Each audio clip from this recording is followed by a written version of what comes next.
Kalau Anda berharap dapat sukses dalam pekerjaan, Anda perbanyak. Pengen bahagia, pengen menang, perbanyak.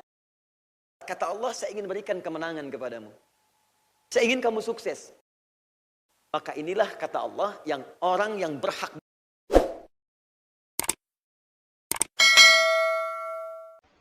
Kita harus melihat apakah Ramadan kita berhasil atau tidak. Kalau berhasil, pertahankan. Kalau ukuran ini belum ada, maka jangan disesali. Tapi buktikan bahwa kita bisa masuk ke dalam hukumnya. Apa kata Allah? Lihat ujung ayatnya. Setelah Allah katakan, Syahrul Ramadan alladzi unzila fihi al-Quran, dan seterusnya, perhatikan ujungnya. Walitukabbirullaha ala ma hadakum wa la'allakum tashkurun.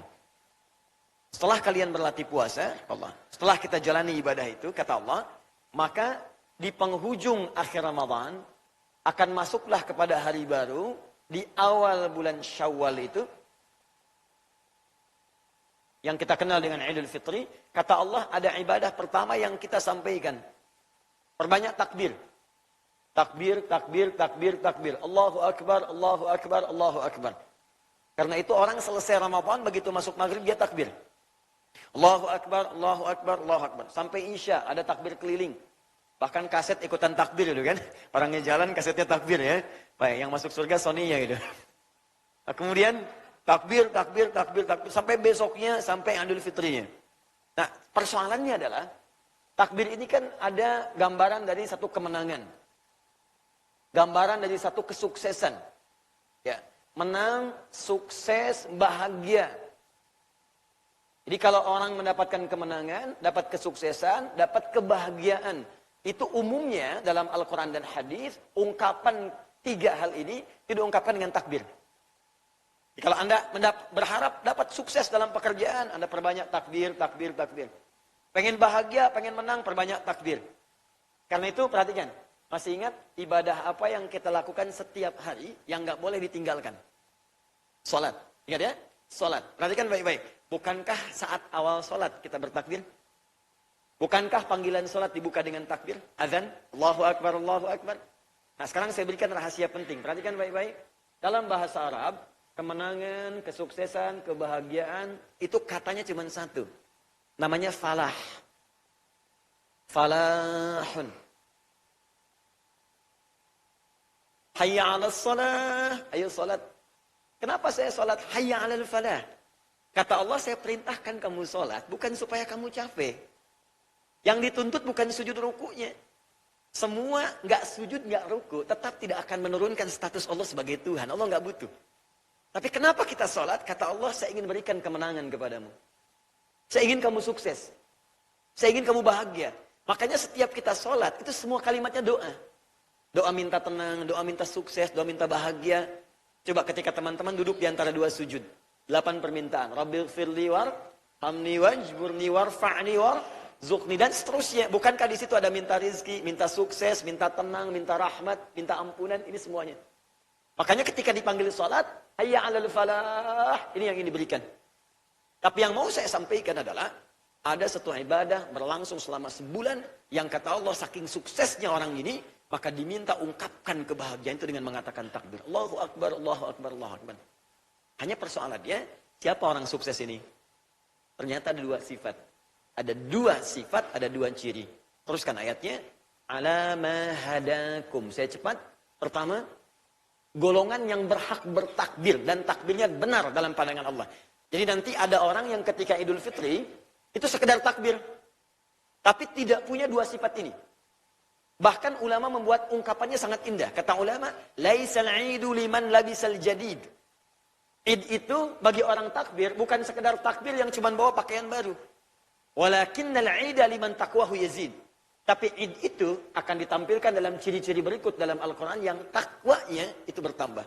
Ciri pertamanya, ala ma hadakum. Ala ma hadakum. Dia bertakbir karena dia telah berhasil menang, sukses, bahagia, mendapatkan hidayah Allah selama Ramadan. Hadakum. Dia dapat hidayah. Fokus ya, hati-hati, fokus, hati-hati. Hadakum itu kata kerjanya. Pemberiannya disebut dengan hidayah. Bentuk tunggalnya. Bentuk tunggalnya, mufrad dalam bahasa Arab, singular dalam bahasa Inggris. Tunggal. Tapi jangan dicari istilah lain ya. Kadang-kadang suka ada banyak nyebutkan istilah tapi bukan pada tempatnya. Misalnya bentuk jomblonya, bukan ya. Ini tunggal. Oh, karena sekarang banyak orang menyebutkan istilah tapi bukan pada tempatnya. Misal syariat itu bagus. Tapi tidak semua orang bisa menyebutkan konteks tertentu dengan nama syariah. Hijab syar'i ada. Bank syariah ada. Koperasi syariah ada. Tapi misalnya futsal syariah itu tidak ada. Ya, kalau bagi pakai bismillah, saya kan baik, dapat nolongin alhamdulillah, ya. Kegolin astagfirullah. Baik, dapat gol sujud syukur, ya. Bunuh diri sujud taubat misalnya kan. Itu tidak ada, ya. Jadi yang syariat tetap umum. Ini bentuk tunggal. Nah, teman-teman, kalau ini dijamakkan berubah menjadi hudan namanya. Apa namanya? Hudan. Hidayah itu tunggalnya, jamaknya disebut hudan. Fokus. Hidayah itu punya banyak makna. Satu, bisa berarti iman. Jadi ada orang yang selama Ramadan itu mendapatkan hidayah Allah sehingga dia belajar dan memutuskan untuk beriman. Masuk Islam. Itu sangat bahagia ketika ada teman-teman yang bersyahadat. Kemarin alhamdulillah ada 2 orang, satu dari Austria, yang satu lagi dari Indonesia bersyahadat. Sebelumnya sahabat kita ya, ada Mas Dedi juga bersyahadat. Sebelumnya ada lagi yang syahadat, ada yang syahadat, ada yang selama Ramadan, dan setiap tahun selama Ramadan itu pasti ada orang-orang yang pernah sentuhan. Tersentuh dia dengan kemuliaan Islam, masuk Islam. Saat itulah kemudian ketika masuk Islam kata Allah, takbirlah engkau, takbir, takbir. Karena ibadah yang telah engkau pelajari itu mendekatkan engkau dengan Allah sehingga mendapatkan anugerah iman. Di poinnya. 2, fokus. Hidayah juga bisa berarti peningkatan kuantitas dan kualitas ibadah. Sebelum Ramadan, maaf, salatnya fardu saja. Kadang-kadang juga terlambat. Ya, 2, 4, 4, 3, 4. 2 subuh, 4 zuhur, 4 asar, maghrib 3, isya 4. Kadang-kadang terlambat. Saat Ramadan, jangankan fardu, tertinggal sunnah, kita bisa gelisah. Silahkan cek, bukankah sholat tarawih itu sunnah? Tapi banyak orang yang tidak ingin ketinggalan sholat tarawih. Siapa di antara teman-teman akhwat yang baru maghrib sudah pasang sejadah? Dan sudah pasang kapling untuk mendapatkan bagian dari tempat sholat. Padahal sunnah kan? Anda bayangkan, jadi jangankan yang fardu, yang sunnah dikejar-kejar. Di tahajudnya dikerjakan, tarawihnya naik, baca Quran hampir tiap hari, malamnya ada yang khataman. Dan dahsyatnya, itu membekas dalam jiwanya. Jadi begitu selesai Ramadan, ada peningkatan. Ngukurnya begini ya, maaf, ada yang sering keliru. Kalau ingin mengukur sukses Ramadan, jangan dibandingkan dengan saat Ramadan. Tidak berbanding. Ramadan suasananya beda. Ini, sebelum Ramadan, ini pasca Ramadan. Di sini ada Ramadan. Anda misalnya, maaf sekali, sebelum Ramadan, hanya salat fardu 5 waktu saja. Ramadan dilatih, sunnah meningkat, segala meningkat. Pasca Ramadan, Anda mulai senang dengan ibadah sunnah. Walaupun misalnya baru 2 rakaat sebelum subuh. Baru 2 rakaat sebelum zuhur.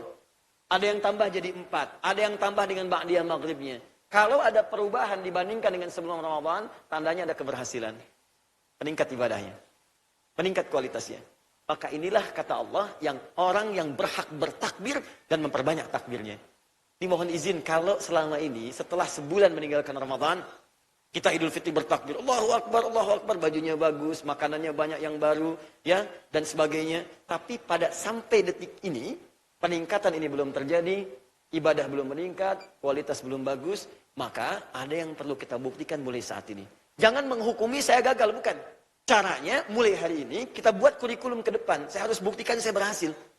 Ada orang wafat, nggak bisa kembali, pengen dapat Ramadan. Anda diberikan kesempatan bahkan pasca Ramadan. Kalau dengan sampai hari ini kita belum berubah, butuh berapa lama lagi? Kapan lagi gitu? Banyak orang wafat, kata Allah pengen kembali. Fa'asaddaqa wa aku minas salihin. Ya Allah berikan saya kesempatan sebentar aja. Saya pengen perbaiki diri, saya pengen hijrah. Karena itu, ayo kita berubah, tunjukkan lebih baik. Dan cara memulainya adalah, ayo kita pelajari lagi tuntunan pokok dalam agama yang kita aktualisasikan dalam kehidupan kita. Kalau sudah paham isinya nanti, kata Allah, kalian pasti akan banyak bersyukur. Wala'allakum tashkurun.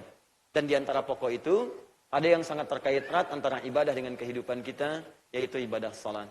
Alhamdulillah, kita telah bahas dari mulai pengertian salat, manfaat salat, cara sholat, bacaan sholat, hikmah sholat, sampai dengan ke rukuk. Ya, mohon izin saya tidak harus mengulang supaya waktunya tidak habis untuk mengulang. Teman-teman yang baru bergabung nanti silakan di review di musyawarah ya. Saya kira ada